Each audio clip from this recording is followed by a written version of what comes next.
Chowdhury CPA new York তথা যুক্তরাষ্ট্রের বাঙালি মালিকানাধীন একটি সুপ্রতিষ্ঠিত সিপিএ ফার্ম। আমরা দীর্ঘদিন যাবৎ অত্যন্ত বিশ্বস্ততার সাথে লোকাল ও আন্তর্জাতিক ব্যবসা প্রতিষ্ঠা ও ব্যবস্থাপনায় ট্যাক্স অডিট কনসাল্টিং দিয়ে সেবা করে যাচ্ছি। আমি সারোয়ার চৌধুরী সিপিএ গত 20 বছর যাবৎ আপনাদেরকে সেবা দিয়ে যাচ্ছি অডিট, ট্যাক্স এবং কনসাল্টিং এর ব্যাপারে। আন্তর্জাতিক ব্যবসা এবং দেশীয় ব্যবসা প্রতিষ্ঠার কল্পে যারা কোনো পরামর্শ নিতে চান আমাদের সাথে যোগাযোগ করুন। আমাদের ঠিকানা 7409 37th Avenue, Jackson Heights, new York 11372। যোগাযোগ 7184290011। চৌধুরী সিপিএ নিউ ইয়র্ক তথা যুক্তরাষ্ট্রের বাঙালি মালিকানাধীন একটি সুপ্রতিষ্ঠিত সিপিএ ফার্ম। আমরা দীর্ঘদিন যাবৎ অত্যন্ত বিশ্বস্ততার সাথে লোকাল ও আন্তর্জাতিক ব্যবসা প্রতিষ্ঠা ও ব্যবস্থাপনায় ট্যাক্স অডিট কনসাল্টিং দিয়ে সেবা করে যাচ্ছি। আমি সারোয়ার চৌধুরী সিপিএ গত 20 বছর যাবৎ আপনাদেরকে সেবা দিয়ে যাচ্ছি অডিট, ট্যাক্স এবং কনসাল্টিং এর ব্যাপারে। আন্তর্জাতিক ব্যবসা এবং দেশীয় ব্যবসা প্রতিষ্ঠার কল্পে যারা কোনো পরামর্শ নিতে চান আমাদের সাথে যোগাযোগ করুন। আমাদের ঠিকানা 7409 37th Avenue, Jackson Heights, new York 11372। যোগাযোগ 7184290011।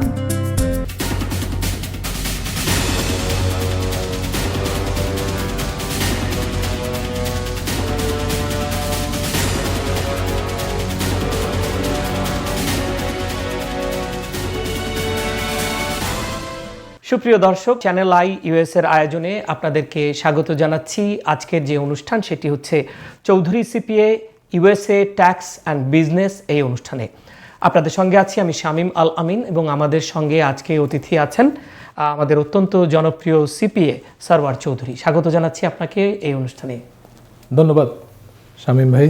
তো আমরা আজকের একটি বিষয় নির্ধারণ করেছি, সেটি দর্শকদেরকে একটু জানিয়ে দেই।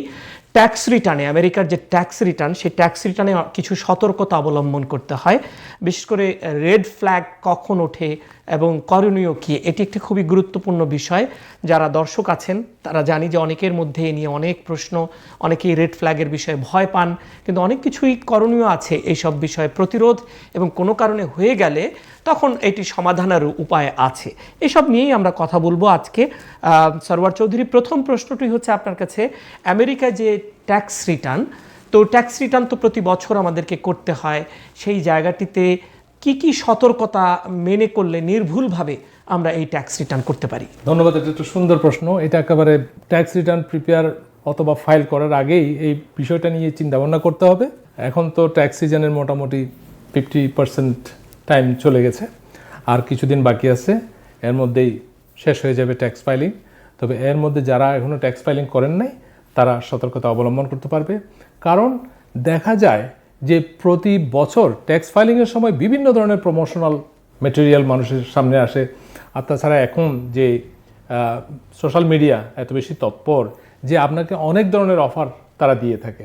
কিন্তু কারা দেয়, মানে কাদের কথা বলছেন? কারা দেয়, এখানে বিভিন্ন ধরনের ফিশিং, এটাকে বলে যে ফিশিং ইমেইল, কল, বিভিন্ন ধরনের থ্রেটনিং কল, তারপরে বিভিন্ন ধরনের ভুল তথ্য দিয়ে আপনাকে অ্যালিউর করার একটা যে প্রবণতা তৈরি হয়, এই সমস্ত জিনিসগুলো নিয়ে অত্যন্ত সতর্ক থাকতে হবে।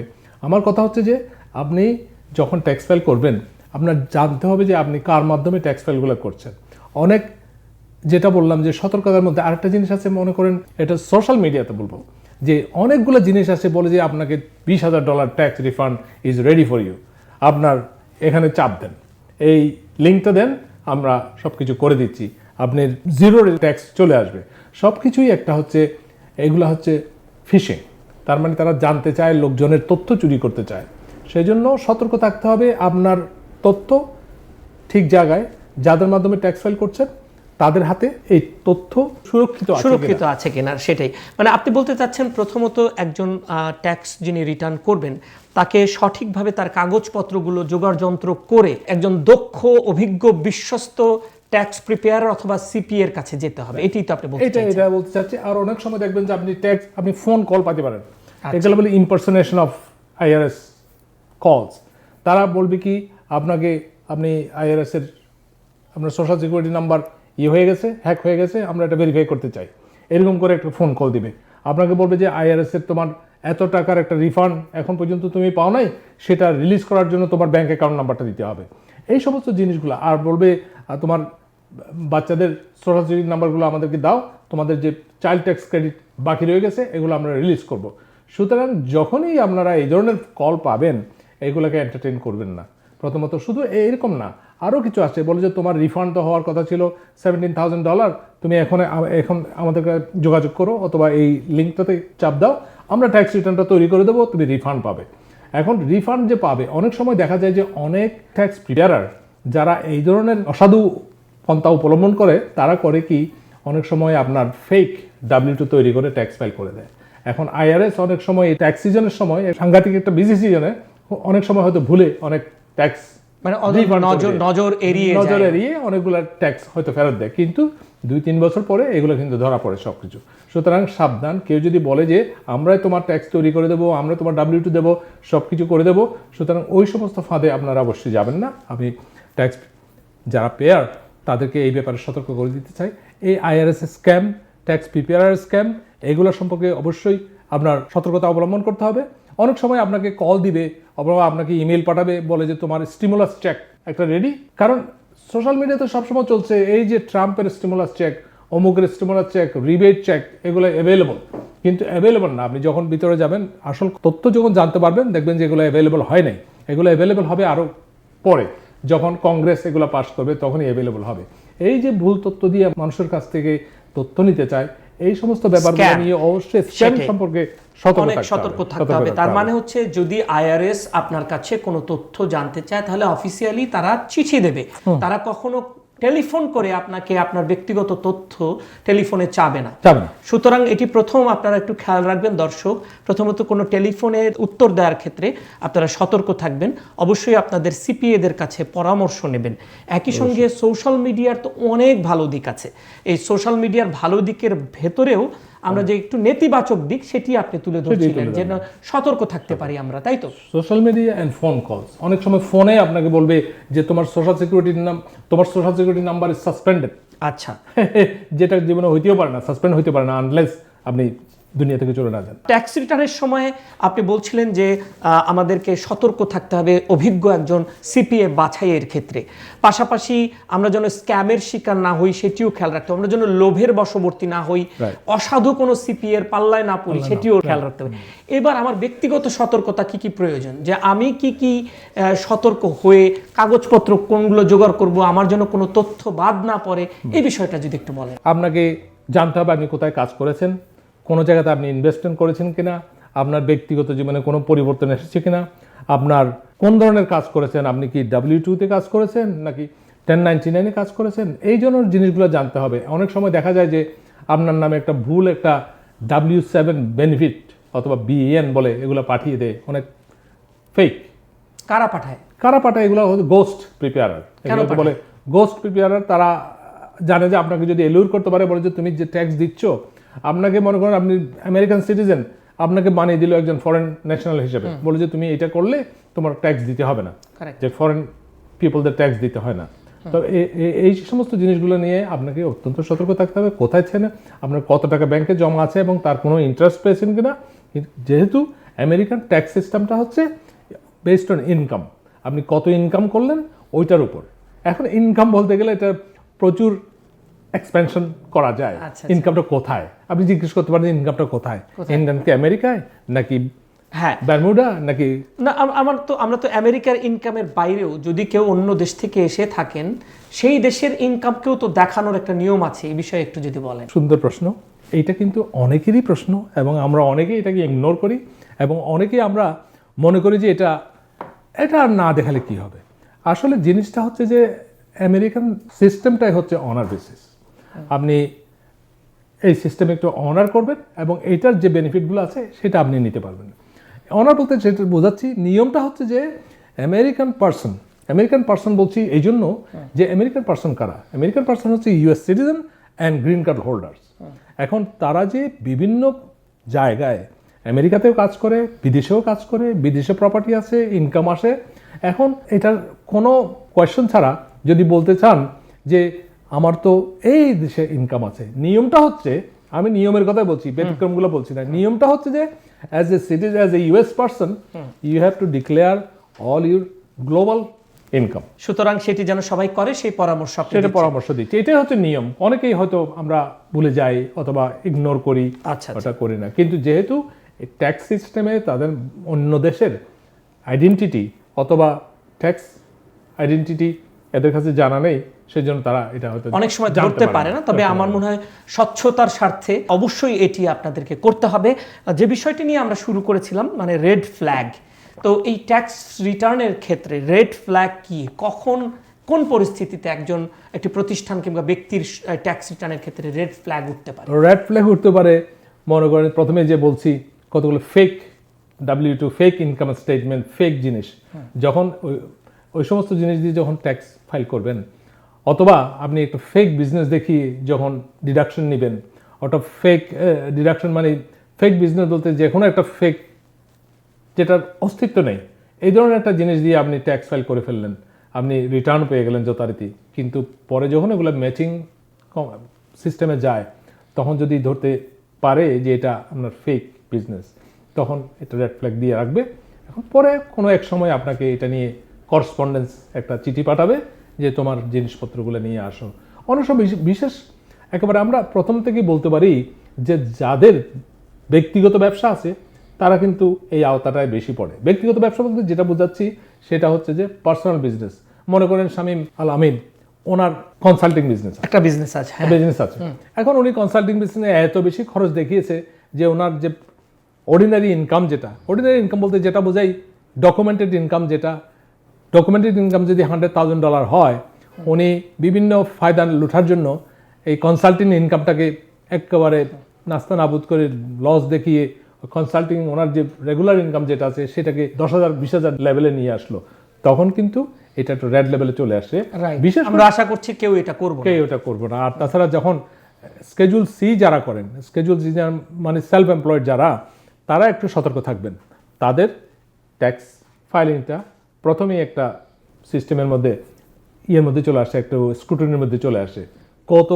কারণ IRS জানতে চায় কি পরিমাণ লোক তাদের ইন্ডিপেন্ডেন্ট ব্যবসা করে, এবং তাদের মধ্যে 25% তারা স্যাম্পল বেসিসে অডিট করতে চায়। এখন এই যে ট্যাক্স রিটার্নের ক্ষেত্রে কি কি করলে, মানে প্রথমত ট্যাক্স রিটার্ন যদি কারোর নামে যদি বা কোনো প্রতিষ্ঠানের নামে যদি রেড ফ্ল্যাগ উঠে যায়, তাহলে সেক্ষেত্রে তার করণীয় কি, কিভাবে এটা সলভ করতে হবে? প্রথমে জিনিসটা হচ্ছে যে কেউ যদি ফোন করে আপনাকে বলে যে তোমার ট্যাক্স রিটার্নে ভুল আছে, এই আছে, তোমাকে অডিট করব, অবশ্যই এই কথায় কান দিবেন না। কান দেওয়া যাবে না, ফোনে কেউ এটা বলবেন না। ফোনে কেউ বলবেন না।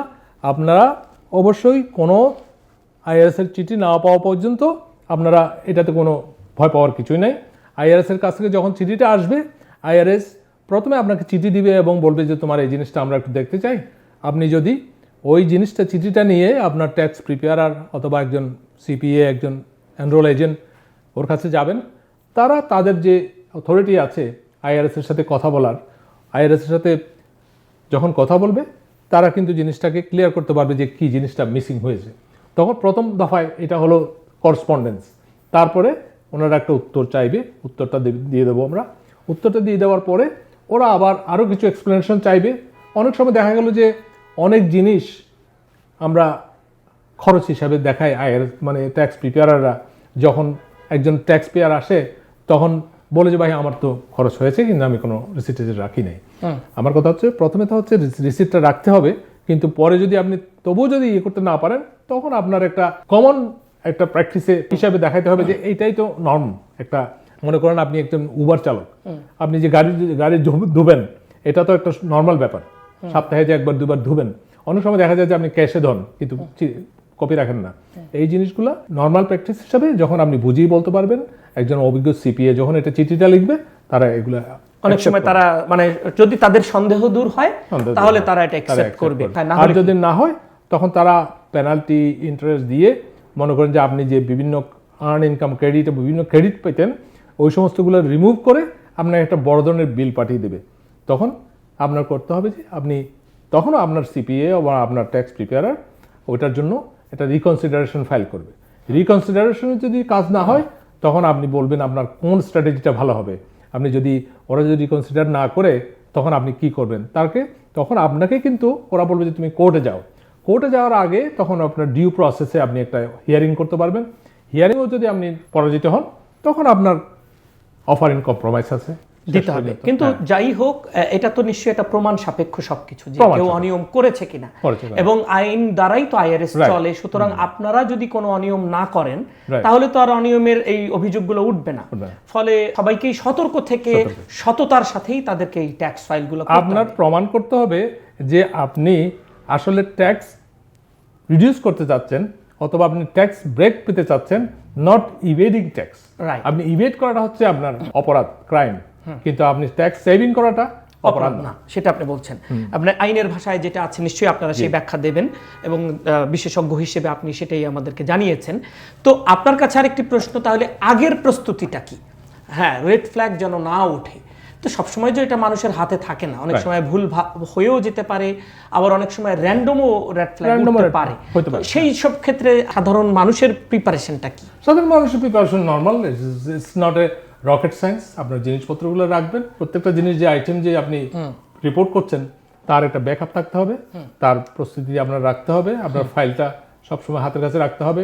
W2 হোক, যে হোক, আমি বলি যে হাতের কাছে ফাইলটা রাখবেন কেন? শুধু ট্যাক্স ফাইলের জন্য নয়, আপনার ছেলে মেয়ে কলেজে যাচ্ছে, তারা অনেক সময় এখন কলেজ আপনার অরিজিনাল W2টা দেখতে চায়, অরিজিনাল। কারণ অনেক সময় দেখা যায় যে এই যে প্রথমে বললাম, ফ্রজুলেন্ট ডকুমেন্ট দিয়ে অনেক ট্যাক্স প্রিপেয়ারার অথবা অনেক কোম্পানি বলে যে তোমাকে ট্যাক্স ফাইল করে দেবো, এত টাকা রিফান্ড পাবে।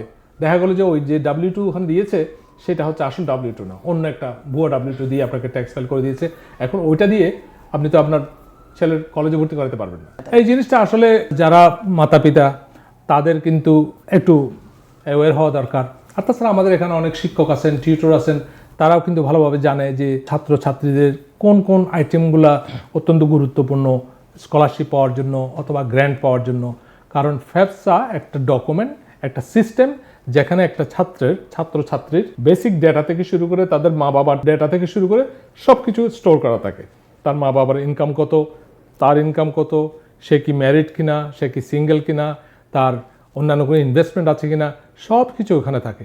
সুতরাং ওই জিনিসটা যাতে কোনো রকম ত্রুটিপূর্ণ না হয়, সেই জন্য ডকুমেন্টেশনটা আপনার ভালো রাখতে হবে, এবং যথাযথ মানে আপনার যে ট্যাক্স ফাইলটা যাতে ম্যাচ করে আপনার তাদের যে টুল আছে, যেটা ট্যাক্স ডাউনলোড টুল, যেটা এখন বর্তমানে ইউনিভার্সিটি কলেজ ওরা কিন্তু ট্যাক্স প্রিপেয়ারার তৈরি করা ওই ট্যাক্স প্রিপেয়ার রিটার্নটা চায় না, তারা ডাইরেক্টলি আইআরএস থেকে পুল করে নেয়, তথ্যটা পুল করে নেয়। সিস্টেমটা এমন ভাবে ডেভেলপ করা যে একটি ওখানে একটি জায়গায় আছে যেখানে আপনি ওখানে ক্লিক করা মাত্রই সরাসরি আইআরএস থেকে টাকাগুলো connection হয়ে যাবে। আপনার ওই ফ্যাপসায় যুক্ত হয়ে যাবে। কখনো কখনো তারা অতিরিক্ত তথ্য হিসেবে আপনার কাছে এই W2 এবং ট্যাক্স রিটার্নের যে পেপারগুলো স্ক্যান করে জমা দিতে বলে, এবং এটা ইউনিভার্সিটিগুলো খুবই সতর্ক থেকে এগুলো না করলে লেখাপড়ার ক্ষেত্রে একটা বড় ধরনের বিপর্যয় হয়ে যেতে পারে। এবং এই ফ্যাপসার উপরেই নির্ভর করে যে তারা কতখানি সাহায্য পাবে আর কি। এমনকি তারা অনেক সময় স্কলারশিপের বিষয়গুলো নির্ধারিত হয়। অনেক সময় দেখা যায় যে মা বাবার ইনকাম যদি বেশি হয়, ছাত্রদের স্কলারশিপ এবং এইডটা একটু কমে যায়। সুতরাং তার মানে বোঝা যাচ্ছে যে এখানে সমাজে, আমেরিকান সমাজে যে বৈষম্য দূর করার জন্য ওরা যাদের মা বাবার ইনকাম কম আছে তাদের ছেলে মেয়েদেরকে একটু প্রাধান্য দেয়। এটা দেখা যায়, এটা দেখা যায়। এবং অনেক জায়গাতে আছে বিশ্ববিদ্যালয়ে পড়ার ক্ষেত্রে কিছু কিছু জায়গাতে একটা নির্দিষ্ট আয় বেঁধে দেয়া আছে। ওই আয়ের নিচে যদি থাকে অনেকে ফ্রি পড়াশোনা করতে পারে। যদি এখানে কিন্তু উচ্চশিক্ষা তো অনেক কস্টলি, কিন্তু যেহেতু 12-12 গ্রেড পর্যন্ত একেবারে ফ্রি পড়ায়, অবশ্যই হ্যাঁ, কিন্তু আপনি 12 গ্রেডের উপরে গেলেই আপনার উচ্চশিক্ষাটা একটু কস্টলি, তখন খরচের ব্যাপার এসে যায়। তখন ওই আয়ের উপরে নির্ভর করে, পুরোটা আয়ের উপরে নির্ভর করে। এক্সক্লুসিভলি যদি কোনো স্টুডেন্ট প্রচন্ড মেধাবী না হয়, তাহলে তাকে অনেক বেশি খরচের মধ্য দিয়ে যেতে হবে। এইটাই হচ্ছে এখানকার। আমরা আলোচনা করছি ইউএস ট্যাক্স এবং বিজনেস নিয়ে, রাইট। সুতরাং আপনারা যারা দর্শক তারা অবশ্যই মনে রাখবেন, আমাদের কনটেক্সট, আমরা যে কথাবার্তা বলছি তার কনটেক্সটটা ইউএস বেসড। সুতরাং আপনারা ফ্যাপসা বলতে হয়তো অনেকেই মনে করতে পারেন যে ফ্যাপসাটা কি। এটা হচ্ছে ফেডারেল একটা সিস্টেম টুল, যেটাতে ছেলে মেয়েদের তথ্য সংযুক্ত থাকে এবং তাদের পিতামাতার তথ্য যেখানে ইনপুট করা হয়। একবার তৈরি করলে আপনার ছেলে মেয়ে 4 বছর পরে গ্রাজুয়েট না হওয়া পর্যন্ত সেম ডেটাবেজের মধ্যে যাবে, ওখান থেকেই জাস্ট শুধু আপডেট করতে হবে তথ্যগুলো। মনে করেন প্রতি বছর ইনকাম তো এই বাড়ছে, বছর আপনার ছেলে গেল, এর পরের বছর যদি আপনি একটা বাড়ি কিনেন ওইটা ওখানে ঢুকাইতে হবে, এর পরবর্তীতে একটা ব্যবসা কিনেন, এটা ঢুকাইতে হবে। তবে আমার মনে হয় আপনার এই অনুষ্ঠানে ফ্যাপসার উপরে একটা আলাদা পর্ব হওয়া উচিত, একেবারে ডিটেল।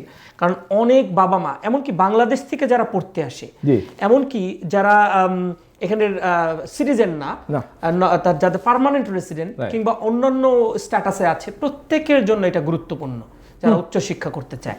আমি আপনাকে অনুরোধ করবো আপনি এটার উপরে একটি পর্ব অবশ্যই করা যায়, কারণ এমন অনেক ট্যাক্স পেয়ার আছে যারা বাংলাদেশে থাকে, আমি তাদের ট্যাক্স ফাইল করি এবং মনে করেন তাদের ছেলে মেয়েরা এখানে লেখাপড়া করছে, এখন তাদের তো ফাফসা দরকার সবাই, খুবই ইম্পর্টেন্ট। তো সেই জন্য যারা বাংলাদেশে থাকেন, অন্য দেশে থাকেন, ব্রিটেনে থাকেন, মেক্সিকোতে থাকেন, তারাও ট্যাক্স ফাইল যখন করবেন তারা ভয় পাবেন না। তাদের যেহেতু তারা ফরেন কান্ট্রিতে বসবাস করেন, তাদের জন্য বড় ধরনের একটা রিবেট থাকে ট্যাক্স ফাইলিং এর ব্যাপারে। সুতরাং ভয় পাবেন না যে ও আচ্ছা আমি বাংলাদেশের মধ্যে 1 কোটি টাকা ইনকাম করছি, আমার ছেলে মেয়েরা বোধহয় লেখাপড়া করতে পারবে না, এটা নয়।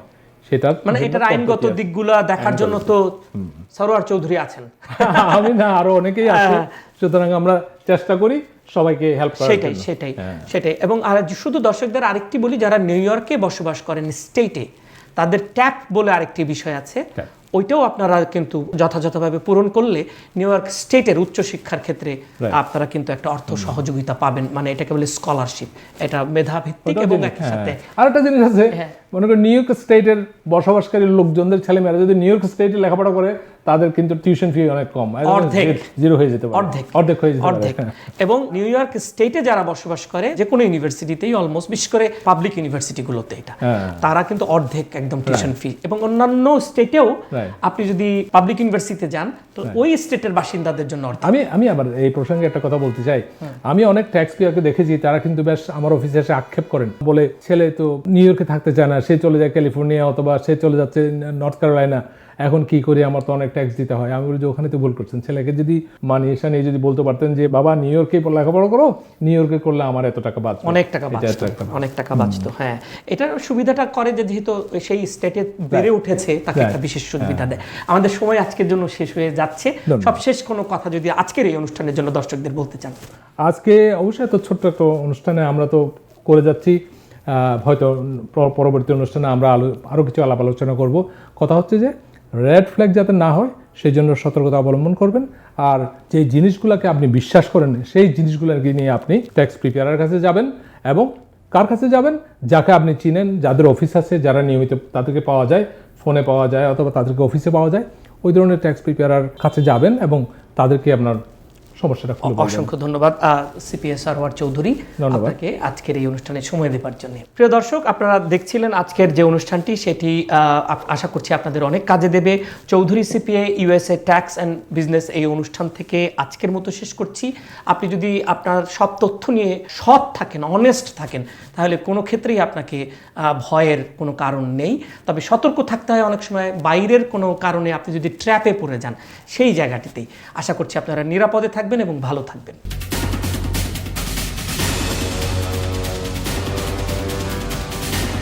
চৌধুরী সিপিএ নিউ ইয়র্ক তথা যুক্তরাষ্ট্রের বাঙালি মালিকানাধীন একটি সুপ্রতিষ্ঠিত সিপিএ ফার্ম। আমরা দীর্ঘদিন যাবৎ অত্যন্ত বিশ্বস্ততার সাথে লোকাল ও আন্তর্জাতিক ব্যবসা প্রতিষ্ঠা ও ব্যবস্থাপনায় ট্যাক্স অডিট কনসাল্টিং দিয়ে সেবা করে যাচ্ছি। আমি সরোয়ার চৌধুরী সিপিএ গত 20 বছর যাবৎ আপনাদেরকে সেবা দিয়ে যাচ্ছি অডিট, ট্যাক্স এবং কনসাল্টিং এর ব্যাপারে।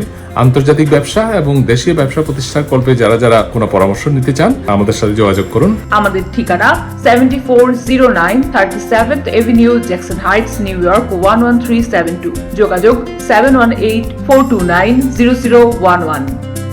চৌধুরী সিপিএ নিউ ইয়র্ক তথা যুক্তরাষ্ট্রের বাঙালি মালিকানাধীন একটি সুপ্রতিষ্ঠিত সিপিএ ফার্ম। আমরা দীর্ঘদিন যাবৎ অত্যন্ত বিশ্বস্ততার সাথে লোকাল ও আন্তর্জাতিক ব্যবসা প্রতিষ্ঠা ও ব্যবস্থাপনায় ট্যাক্স অডিট কনসাল্টিং দিয়ে সেবা করে যাচ্ছি। আমি সরোয়ার চৌধুরী সিপিএ গত 20 বছর যাবৎ আপনাদেরকে সেবা দিয়ে যাচ্ছি অডিট, ট্যাক্স এবং কনসাল্টিং এর ব্যাপারে। আন্তর্জাতিক ব্যবসা এবং দেশীয় ব্যবসা প্রতিষ্ঠার কল্পে যারা যারা কোনো পরামর্শ নিতে চান, আমাদের সাথে যোগাযোগ করুন। আমাদের ঠিকানা 7409 37th Avenue, Jackson Heights, new York 11372। যোগাযোগ 7184290011।